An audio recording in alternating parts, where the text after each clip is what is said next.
اچھا، یہ قرآن کی آیتیں کہانیاں کوئی نہیں، قصہ کوئی نہیں کہ پتہ نہیں سچ ہے یا جھوٹ ہے، صحیح ہے یا غلط ہے۔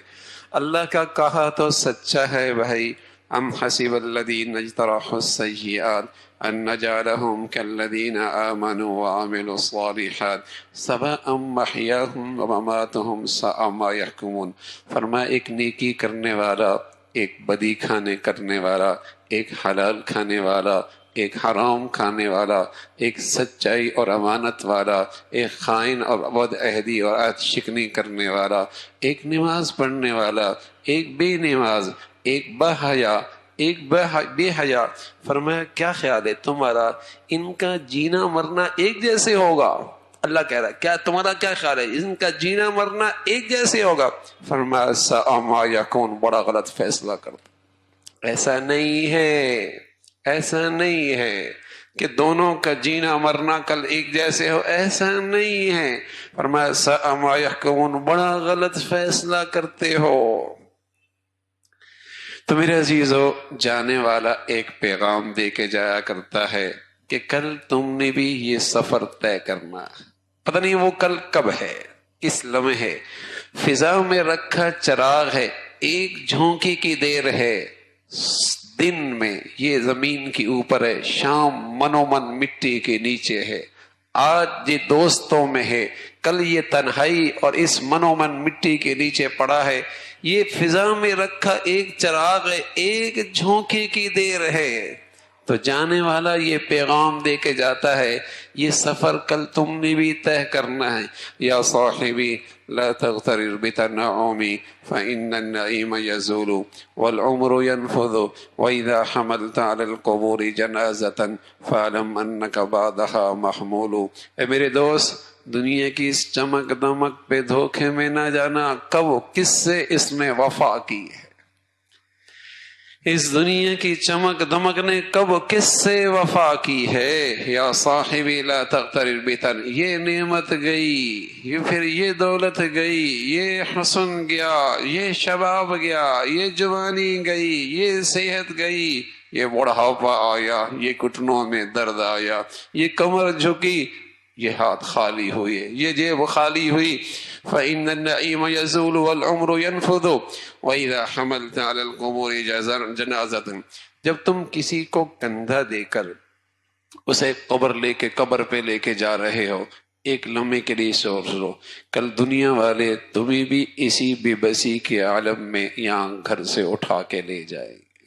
ابو ہریرہ رضی اللہ تعالیٰ عنہ، ان کے سامنے ایک جنازہ گزرا۔ ایک نوجوان نے کہا ابو ہریرہ یہ کس کا جنازہ ہے؟ کہا بیٹے یہ تیرا جنازہ ہے۔ اس کے پیشانی پہ بل آ گئے، اچھا نہ لگا یہ جملہ۔ کہا بیٹے برا لگ رہا ہے؟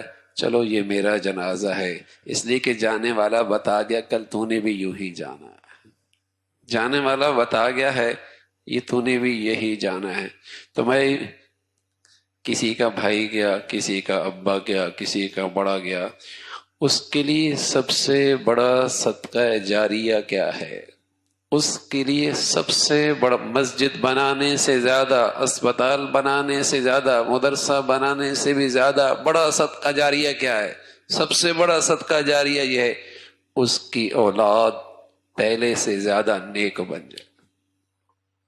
سب سے بڑا صدقہ جاریہ ہے اس کی اولاد پہلے سے زیادہ نیک بن جائے۔ یہ اس کے لیے راحت کا سامان ہے۔ آج ہم اپنے بڑوں کے لیے راحت کا سامان بنیں گے، کل ہماری اولاد ہمارے لیے راحت کا سامان بنے گی۔ تو سب سے بڑی نیکی صدقہ جاریہ، جانے والی کی اولاد پہلے سے زیادہ نیک بن جائے اور اس کے متعلقین جاننے والے انہیں اپنی نیکیوں میں ہمیشہ یاد رکھیں۔ اور سب سے بڑی بات، ہم سب بیٹھے لونچ میں، ابا اپنے وطن چلے گئے، ہم لونچ میں بیٹھے، کسی وقت بھی فلائٹ آ سکتی ہے، بس اللہ کرے ملک، فلائٹ کا ٹکٹ اور جسے کہیں کہ جگہ صحیح ہو، رخ ٹھیک ہو، تاکہ ملاقات ہوگی، پھر جدائی کوئی نہیں ہوگی۔ سب لونچ میں بیٹھے ہیں، کس کی کب کس وقت فلائٹ آ جائے۔ جانے والے جا چکے ہیں، لوگ کہتے ہیں یار آسٹریلیا شفٹ ہو جائیں گے، کینیڈا شفٹ ہو جائیں گے، فلاں جگہ شفٹ ہو جائیں گے، فلاں جگہ شفٹ ہو جائیں گے۔ ارے میاں پتہ نہیں شفٹ ہوں گے یا نہیں ہوں گے، لیکن تمہارے گھر کے کتنے لوگ شفٹ ہو چکے ہیں، وہاں بھی تو شفٹ ہونا ہے۔ جہاں تیرے خاندان کے نہ جانے کتنے لوگ شفٹ ہو چکے ہیں، جہاں کی شفٹنگ اتنی یقینی کہ تیرے اپنے خاندان کے لوگ شفٹ ہو چکے۔ اچھا عجیب بات ہے، آدمی کسی ملک سے دوسرے ملک جانے لگتا ہے، شفٹنگ کی کتنی فکر کرتا ہے، بچہ اسکول کیسے پڑھے گا، رہے گا کیسے، گھر کا کیا ہوگا، کاروبار کا کتنی تیاری کرتا ہے، شفٹنگ ہو رہی ہے۔ اور بھائی جہاں کی شفٹنگ یقینی ہے اور کسی پل ہو سکتی ہے، اور ایسی شفٹنگ ہے واپسی بھی کوئی نہیں، بتاؤ کتنا خیال آتا ہے، کتنا خیال ہے۔ یا تو ہمارا ایمان نہ ہو کہ بھائی شفٹ ہونا ہی نہیں ہے، یا تو ہمارا عقیدہ نہ ہو کہ مرنا ہی کوئی نہیں ہے۔